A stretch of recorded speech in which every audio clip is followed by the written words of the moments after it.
ಪ್ರತಿಧ್ವನಿಯ ವೀಕ್ಷಕರಿಗೆ ನಮಸ್ಕಾರ. ನಾನು ರಂಜಿತಾ. ಇವತ್ತು ನನ್ನ ಜೊತೆಗೆ ಇದ್ದಾರೆ Bigg Boss contestant Anusha Rai. ಬನ್ನಿ ಅವರನ್ನು ಕಾರ್ಯಕ್ರಮಕ್ಕೆ ಸ್ವಾಗತಿಸೋಣ. ನಮಸ್ಕಾರ ಮ್ಯಾಮ್. ನಮಸ್ಕಾರ. ಪ್ರತಿಧ್ವನಿಯ ವಿಶೇಷ ಕಾರ್ಯಕ್ರಮಕ್ಕೆ ಸ್ವಾಗತ. Thank you ma'am. Bigg Boss ಹೊರಗಡೆ ಬಂದಮೇಲೆ ಲೈಫ್ ಹೇಗಿದೆ? Actually life is very fantastic ಅಂತ ಹೇಳ್ಬೋದು. ಬಿಗ್ ಬಾಸ್ಗೆ ಹೋಗೋದಕ್ಕೂ ಮುಂಚೆನೂ ಲೈಫ್ ಹಾಗೇ ಇತ್ತು.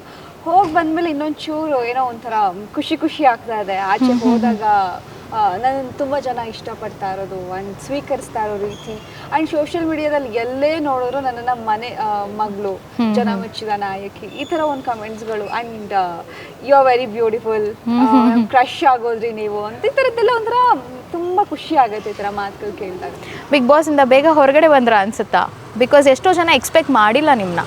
Because the expected around top 5 ಇರ್ತಾರೆ ಅನುಷಾ ಅನ್ನೋ ಒಂದು ಹೋಪ್ಸ್ ಇತ್ತು. ಬಿಕಾಸ್ ಯಾವಾಗ ಅನುಷಾ ಹೊರಗಡೆ ಬಂದಿದ್ದಾರೆ ಅಂತ ಹೇಳೋಕೆ, ಬಿಕಾಸ್ ನಾವು ಬೀಂಗ್ ಎ ವ್ಯೂವರ್ಸ್, ನೀವು ಒಳಗಡೆ ಇರೋರಿಗೆ ಏನಾಗ್ತಿದೆ ಅಂತ ಗೊತ್ತಾಗಲ್ಲ. ಹೊರಗಡೆ ಇರೋರು ಬೀಂಗ್ ಎ ವ್ಯೂವರ್ಸ್ ನಾವು ನೋಡಿದಾಗ ಎಲ್ಲೂ ನೆಗೆಟಿವ್ ಕಮೆಂಟ್ ಇಲ್ಲ. ಯಾವ ಕಾನ್ಸೆಪ್ಟಲ್ಲೂ ಇವ್ರು ಹಾಗೆ ಇವ್ರು ಹೀಗೆ ಅಂತ ಬೇರೆಯವ್ರಿಗೆ ಕಮೆಂಟ್ಸ್ ಬರುತ್ತಲ್ಲ, ಆ ಥರ ಬರಲ್ಲ. You had only positive comments. So ಇದು ಹೊರಗಡೆ ಅನುಷಾ ಅಂತ ಬರುವಾಗ ಎಲ್ರಿಗೂ ಶಾಕ್ ಆಗಿರುತ್ತೆ. ಪ್ರಾಬ್ಲಿ ನೀವು ಹೊರಗಡೆ ಬಂದಮೇಲೆ ಗೊತ್ತಾಗಿರುತ್ತೆ ನಿಮಗೆ after seeing the comments. So ಇದ್ರ ಬಗ್ಗೆ ಏನು ಹೇಳ್ತೀರಾ ನೀವು?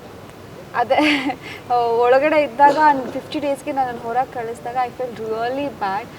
ಈಗ ನೋಡಿರ್ತೀರ ನೀವು, ಆಚೆ ಬರ್ಬೇಕಾದ್ರೆ ನಾನು ಅಳ್ತಾ ಇದ್ದೆ ಸ್ಟೇಜ್ ಮೇಲೆ ನಿಂತಾಗ. ಅಂದರೆ ಇಷ್ಟು ಬೇಗ ಈ ಜರ್ನಿ ಮುಗ್ದೋಯ್ತಾ ಅಂತ.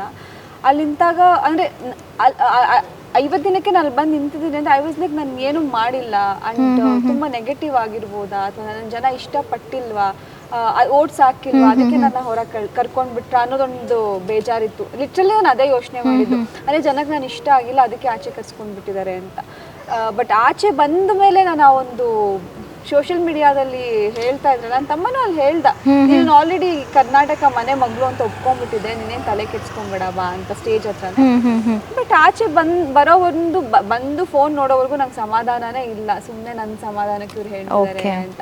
ಈವನ್ ಟೀಮಲ್ಲೂ ಹೇಳಿದ್ರು, ಪಾಸಿಟಿವ್ ಆಗಿ ಆಚೆ ಹೋಗ್ತಿದ್ದೀರಾ, ಖುಷಿ ಬೇಜಾರಾಗಬೇಡಿ ಅಂತ ಹೇಳಿದ್ರು. ಅಲ್ಲಿದ್ದಾಗ ಹೊರಗೆ ಬಂದು ಫೋನ್ ನೋಡಿದಾಗ ಆ ಕಮೆಂಟ್ಸ್ಗಳು, ಒಂದೊಂದು ಕಮೆಂಟ್ಸ್ ಎಲ್ಲರೂ ಬೇಜಾರಾಗ್ತಾ ಇದ್ದಾರೆ. ಲಿಟ್ರಲಿ ಮಮ್ಮಿ ಡ್ಯಾಡಿಗೆಲ್ಲ ಫೋನ್ ಮಾಡ್ತಾ ಇದ್ದಾರೆ. ಈ ನಂಬರ್ಸ್ಗಳೆಲ್ಲ ಸಿಕ್ತು ಗೊತ್ತಿಲ್ಲ, ಫೋನ್ ಮಾಡಿ ಅಳ್ತಾ ಇದ್ದಾರೆ, ಯಾಕೆ ಅನುಷ್ ಅಕ್ಕನ ಎಷ್ಟು ಬೇಗ ಕರೆದಿ.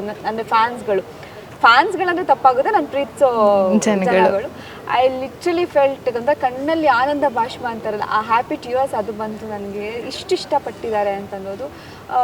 ಒಂದೊಂದು ಕಮೆಂಟಲ್ಲೂ ಯಾಕೆ ಅವ್ರನ್ನ ಆಚೆ ಕಳಿಸ್ಕೊಂಡು, ದಿಸ್ ಇಸ್ ಸೋ ಅನ್ಫೇರ್, ನಾವು ಬಿಗ್ ಬಾಸ್ ನೋಡ್ತಿದ್ದೆ ಅವ್ರಿಗೋಸ್ಕರ. ಆ್ಯಂಡ್ ಕೆಲವೊಬ್ರಂತೂ ಅವ್ರಿಗೆ ಡಿಸರ್ವಿಂಗ್ ಕಂಟೆಸ್ಟೆಂಟ್, ನೇರ ವ್ಯಕ್ತಿತ್ವಕ್ಕೆ ಬೆಲೆ ಇಲ್ವಾ ಹಾಗಾದ್ರೆ? ವ್ಯಕ್ತಿತ್ವಗಳ ಆಟ ಅನ್ನೋದಾದ್ರೆ ಅವ್ರು ಅಷ್ಟು ಒಳ್ಳೆ ಮನಸ್ಸಿರೋ ವ್ಯಕ್ತಿ, ತುಂಬ ಚೆನ್ನಾಗಿ ಆಡ್ತಾ ಇದ್ರು, ಮುಖವಾಡ ಇರಲಿಲ್ಲ ಆ್ಯಂಡ್ ಆಟನೂ ಚೆನ್ನಾಗೇ ಆಡ್ತಾ ಇದ್ರು. ಆದರೂ ಯಾಕೆ ಕರ್ಸಿದ್ರಿ ಅಂತ ಕಮೆಂಟ್ಸ್ಗಳನ್ನ ನೋಡಿದಾಗ ಓಕೆ, ನನ್ನ ಬೆಸ್ಟ್ ನಾನು ಮಾಡಿದ್ದೀನಿ, ಅದು ನೋಟಿಸ್ ಆಗಿಲ್ಲ ಅಂತ ಅಂದ್ಕೊಂಡು ನಾನು ಸುಮ್ಮನೆ ಆದೆ. ಹೆಚ್ಚಿನ ವಿಡಿಯೋಗಳಿಗೆ ಪ್ರತಿಧ್ವನಿ ಯೂಟ್ಯೂಬ್ ಚಾನೆಲ್ ಸಬ್ಸ್ಕ್ರೈಬ್ ಮಾಡಿ, ಬೆಲ್ ಐಕಾನ್ ಕ್ಲಿಕ್ ಮಾಡಿ.